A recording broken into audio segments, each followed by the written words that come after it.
So probably most relief organizations and alike can come with all these success stories about how they came down to an area and changed the life of people. But I think the difference with the Hunger Project is that we just inspire people, and all the change come from themselves.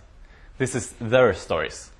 The only thing we do is encourage them and make them realize that they can commit to their vision and make it a reality. But as with all of these kinds of organizations, it's easy to be subjective because we love the Hunger Project and we're always going to say good things about it.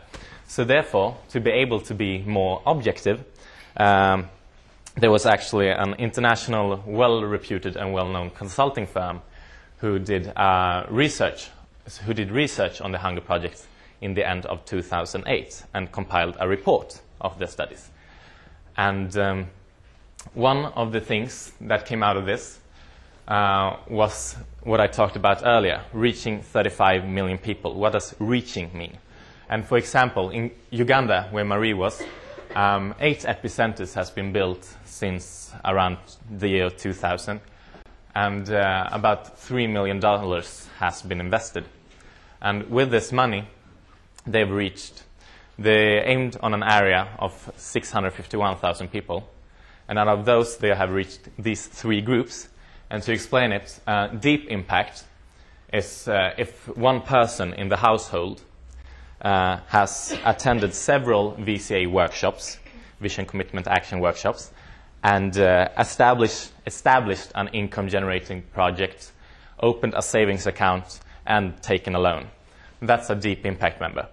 While the tangible impact members, they have attended at least one VCA workshop, joined a community, and commenced an income-generating project. It is not necessarily established yet. They have started with it, but maybe not earning that much money yet. So at least one person in the household has done these things. And these 3 bubbles represent about 25% of the catchment area. And this area, the Hunger Project has just been there since the year 2000. But as you can see, many of the epicenters has been built just the latest couple of years. So it's still 25% is quite a big number since it's quite very recently started in many of these areas. And I think it's worth noting that the first epicenter in a country always takes the longest time, because then they don't have anything else to look at. But once you have 1 or 2 epicenters, people will, they've visited them or they've heard about them, and then the process is much quicker. So we always talk about phases rather than years it takes to get the epicenter to be self-reliant. And I think we have even more than 105 epicenters today in Africa, and of these are 18 self-reliant. And self-reliant is when we exit the epicenter, the Hunger Project leaves the epicenter. And that is when the board of the bank, they can pass the exam of the national bank exam to be a regional national bank. That means that they have staff in the bank and they don't really need any more money to be put in. They can still get supervision from our country director and our volunteers, but they don't need any more funding. But it continues to spread among the people in the area. So even though we leave, it will still grow, which is fantastic, I think. And that's also the important thing, to start something that will grow when you leave, because that means that the people are not dependent on the organization. So this is what we've done, but what's next? And the thing is that we proved that with these projects that we can make a large difference on a small scale.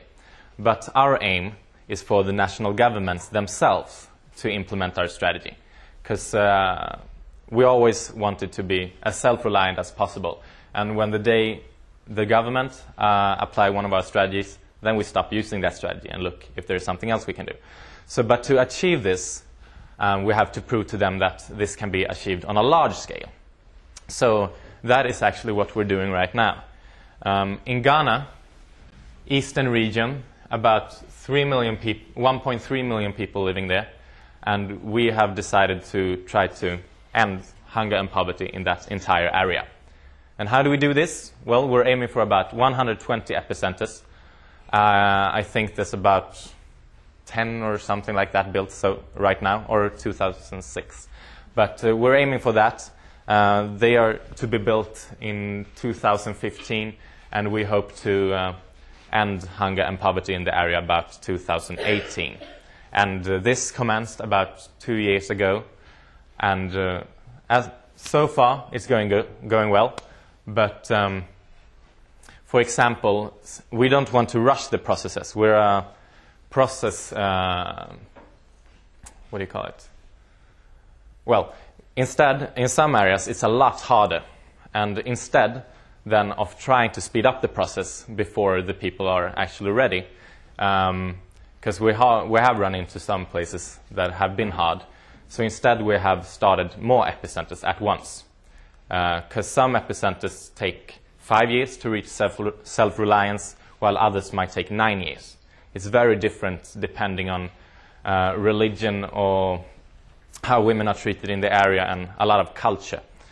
But this project is also overlooked by Yale, Berkeley, and Ghana University.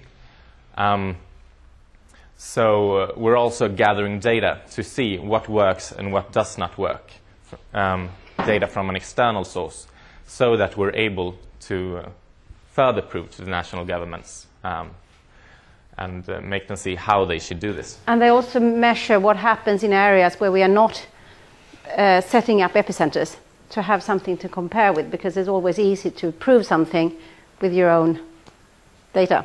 So you have some to compare. Exactly, because Ghana is one of the regions in Africa that actually has a quite good growth right now, at least compared to some.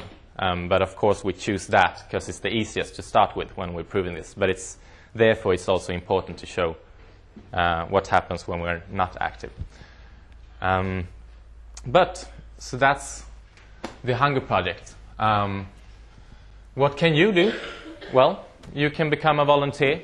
We have a volunteer group here at the school that's doing a few different activities. Earlier we've had after schools where we've had some fun theme, and you could just come there and drink some beer, and the money we earned went to the Hunger Project.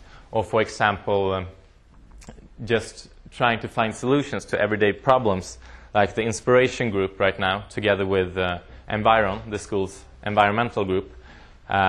We contacted Returpack, which is responsible for recycling cans here in Sweden.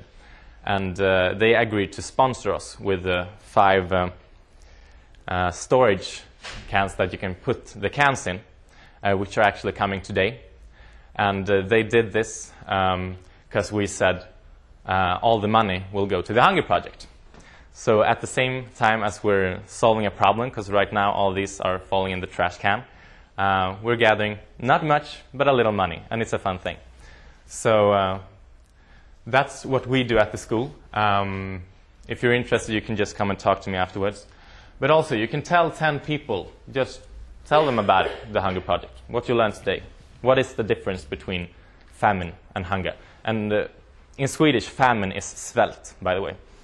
Or you could become a monthly investor. I'm a student as well, but I'm a monthly investor. You can invest as little as 50 kronas per month. It is not much, and it's not just the money, because it's more like taking a stand and showing that you believe in this change. And you cannot contribute much, but by contributing just a little, you also prove to yourself that you believe that hunger can be ended during a lifetime. Or you could visit our websites. I will show their links later.